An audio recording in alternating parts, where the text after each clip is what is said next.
पुढे फिरायला आमच्या घरामध्ये इतका सुंदर डोंगर आहे ना, मी तुम्हाला दाखवतेच पुढे घरापासून सुंदर दृश्य असतं. मला तर सांगते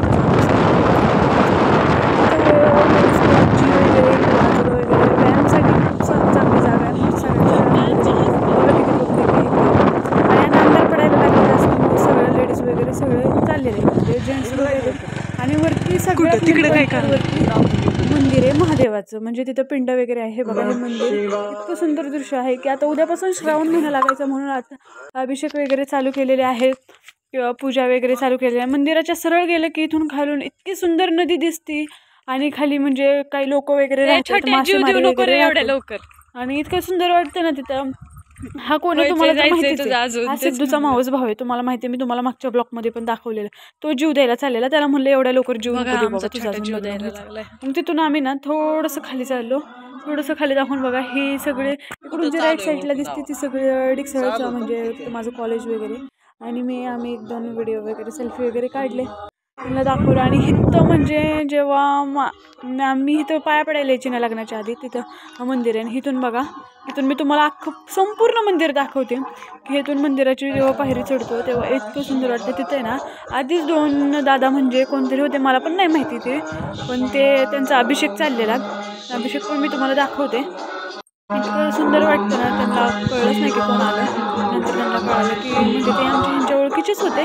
नंतर ना मी ब्लॉग बनवते म्हणून त्यांना कळलं. तर बघा मंदिरातून इतकं सुंदर आहे ना, तिथं पिंड वगैरे आहे. इतकं सुंदर वाटतं तिथं. ते दोघं पण अभिषेक वगैरे करत होते. एक छान मोठा मुलगा होता, अभिषेक वगैरे चालू होता त्यांचा.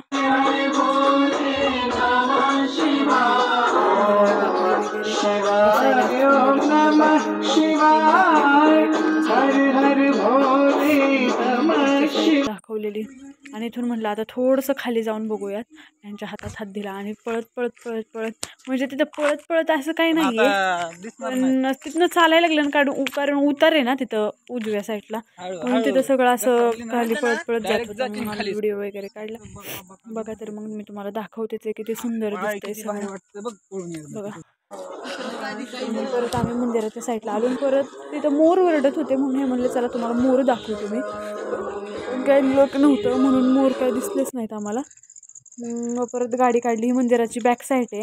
आता मी या रस्त्याला सरळ जाणार आहे, मी तुम्हाला दाखवत होते. तुम्ही पण गाईज नक्की एकदा येऊन बघा. इथं फोटो काढण्यासाठी वगैरे किंवा कपलचं फोटोशूट वगैरे करण्यासाठी किंवा श्रावणी सोमवारचं वगैरे कपलचं फोटोशूट वगैरे करण्यासाठी किंवा बेबीचं फोटोशूट करण्यासाठी खूप सुंदर अशी जागा आहे. तुम्ही पण नक्की या एकदा.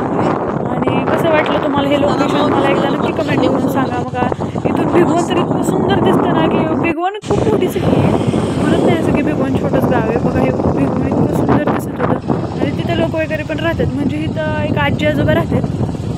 आणि त्या आजी आजोबा म्हणजे हे शेती वगैरे साईडला दिसते ना, ते सगळं ते आजी आजोबा करतात. त्यांचं घर आहे इथे पुढे गेल्यावरती. हे बघा भिगवण वगैरे किती सुंदर दिसते. हे भिगवण म्हणजे खालून भिगवण दिसते. आणि हे बघा हे त्यांचं घर आहे. आणि इतकं असं सुंदर दिसत होतं ना सगळं. आणि इतकी गाडी पळायला लागलेली. आता माझ्या हातात तर एक फोन होता आणि एका हाताने तर मला धरायला येत नव्हतं. इथं छोट्या मुलांसाठी गार्डन वगैरे बघा, म्हणजे आपण जेव्हा चढतो ना तेव्हा समोरच गेल्यावरती डोंगराच्या एक गार्डन वगैरे म्हणजे छोट्या मुलांसाठी पाळणा घसरगुंडी वगैरे सगळं. आणि इथून खाली गेल्यावरती म्हणजे इथून जेव्हा तुम्हाला मी दाखवलं तुम्हाला किती वेळ दाखवत असते की मदनवाडीला चालतो. मदनवाडीत आम्ही कुठून म्हणजे मदनवाडीच्या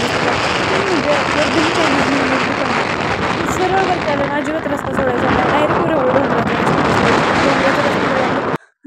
हा व्हिडिओ तुम्ही बघा, तुम्हाला कळेल तुम्हाला कसं कसं दाखवलेलं. तुम्ही पण नक्की एकदा या. तुम्हाला कसं वाटलं हे लोकेशन मला कमेंट करून सांगा. तुम्ही जर आलाच असाल तुम्हाला कमेंट करून सांगा की आम्ही इथं आलो आहे म्हणून. मी तुम्हाला त्या क्षणाला भेटायला येईल तिथं डोंगरावरती. आणि बघा इथून आता आम्ही घरी चाललेलो आहोत. आणि इथं 3 मंदिरात मी तुम्हाला मागच्या ब्लॉगमध्ये दाखवलेलं की आम्ही म्हणजे देवदर्शनाला चाललेलो तेव्हा आम्ही फर्स्ट टाईम इथं आलेलो. आणि इथून बघा इथून सरळ मी तुम्हाला दाखवते प्रत्येक वेळेस तिथून सरळ जायचं